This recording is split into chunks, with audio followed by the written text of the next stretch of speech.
ঘটনাটা কিন্তু মজার, খেলা খেতে খেতে বলতে হবে, বুঝছেন? কারণ অনেকে টেস্ট পাবেন, অনেকে আবার গালাগালিও করবেন, তাই নিয়ে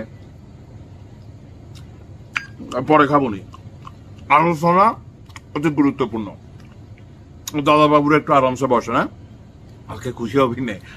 যাই হোক, ঘটনা কি, বাংলাদেশে একটা কথা আছে, আওয়াজে পাকিস্তান, এই শব্দটা নেগেটিভ অর্থে ব্যবহৃত হয়। মানে ধরেন থাকে না যে বলার সময় বইলা ফেলে ধুমধাম করে, কিন্তু করার সময় কার্যের বেলা এটাকে সম্পাদন করা অনেকটা কষ্টকর হয়।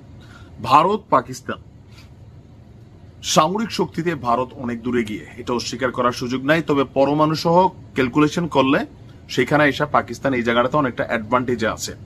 দেশ বড়, অর্থনীতি বড় ভারতের, পাকিস্তান দেশ ছোট, অর্থনীতি ছোট, দুর্নীতি দুই দেশে আছে। এর মাঝখানে ভারত এবং পাকিস্তানের মধ্যে যে পাতানো যুদ্ধ ছিল দুই দেশের সরকার, আপনি দেখছেন না যে ভারত বলছে তারা পাকিস্তানে বিভিন্ন জায়গায় অভিযান চালাবে, পাকিস্তান সেগুলো হইতে দিছে। কারণ শেহবাজের গদি টিকানোর জন্য সেও চাইছে ভারত পাকিস্তান বিষয়টাকে উত্তেজনা করে, মোদি আর শেহবাজ দুজনে মিলা দুই দেশকে, জনগণকে কাঁপাইছে। তো কাপাকাপির পরে রাইট নাও যে সিচুয়েশন আছে, এই সিচুয়েশনে আইসা ভারতের সাথে সমঝোতা চায় পাকিস্তান, বৈশ্বিক হস্তক্ষেপ কামনা, মানে যারা বিশ্ব নেতারা আছেন তাদের দৃষ্টি আকর্ষণ করছেন গণমাধ্যমে। গতকালকে থেকে এই নিউজটা আসার পরে আমি একটু ফোকাস করলাম যে ঘটনাটা কি। ভারতের সঙ্গে এই উত্তেজনা নিরসনে দুই দেশের মধ্যে এখন অনেক কিছু কিন্তু ঝামেলা আছে রাইট নাও। তো আন্তর্জাতিক মহলের হস্তক্ষেপ চেয়েছে পাকিস্তান, আর এই ইস্যুতে সমর্থন পেতে 8 জন একটি উচ্চ পর্যায়ের কূটনৈতিক দল লন্ডনে পৌঁছেছে। 8 জন, মানে গতকালকে একটা উচ্চ পর্যায়ের কূটনৈতিক দল তারা গেছে লন্ডনে। তো সেখানে কি কি বিষয় নিয়ে ঝামেলা চলতেছে, সিন্ধু পানি চুক্তি এবং সীমান্ত উত্তেজনা নিয়ে দলটি তাদের অবস্থান তুলে ধরবে। পাকিস্তানি গণমাধ্যম দ্য ডন বলছে, এর আগে জুনের শুরুতে দেশটির কিছু কূটনীতিক যুক্তরাষ্ট্র সফর করেন, মানে পাকিস্তানের যিনি গার্জিয়ান আছেন আমেরিকা।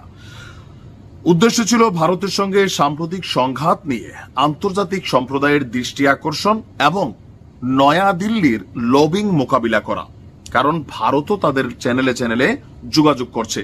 সেই ধারাবাহিকতায় যুক্তরাষ্ট্রের পর এবারে সফর হচ্ছে লন্ডনে, এরপর যাবে ইউরোপীয় ইউনিয়নের হার্ট যেটাকে বলা হয় ব্রাজিলসে। প্রতিনিধি দলে আছেন সাবেক পররাষ্ট্রমন্ত্রী বিলাওয়াল ভুট্টো জারদারি, হিনা রাব্বানি খার, খুররম দস্তগীর, সিনেটর শেরি রহমান, মুশাদিক মালিক আপনার এবং সাবেক পররাষ্ট্র সচিব জলিল আব্বাস জিলানি এবং আরো অনেকেই। যুক্তরাজ্যে পৌঁছে জিওনিসকে পাকিস্তানের খুররম দস্তগীর বলছেন, মার্কিন প্রেসিডেন্ট ট্রাম্পের মধ্যস্থতায় যেমন যুদ্ধবিরতি হয়েছিল, আমরাও চাই এখন বৈশ্বিক শক্তিগুলো ভারতের সঙ্গে সমঝোতায় ভূমিকা রাখুক। সিন্ধু পানি চুক্তিতে ভারতের দায়িত্ব জ্ঞানহীন আচরণ নিয়ে যদি আলোচনায় না আসে, তবে এ অঞ্চলে বড় ধরনের সংঘাত অনিবার্য হয়ে উঠবে। আমি জানি না যে ভারত সিন্ধু নদীর পানি কি বন্ধ করে দিছে না দেওয়ার জন্য আলোচনা করতেছে, এরকম কিছু একটা হয়তোবা।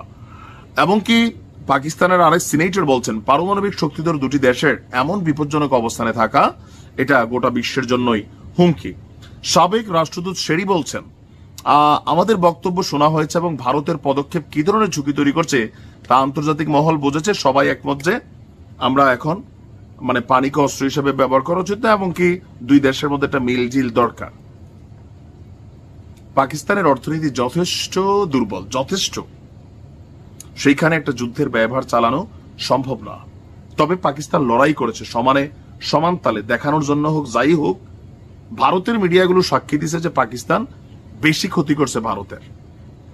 বাট রাইট নাও পাকিস্তান হয়তো মনোবল হারাই ফেলছে, অথবা লড়াই টড়াই সামনের দিকে চায় না, আপোষটা সংগ্রাম, আপোষ, সেই জন্য বিশ্ব নেতাদের হস্তক্ষেপ চাচ্ছে।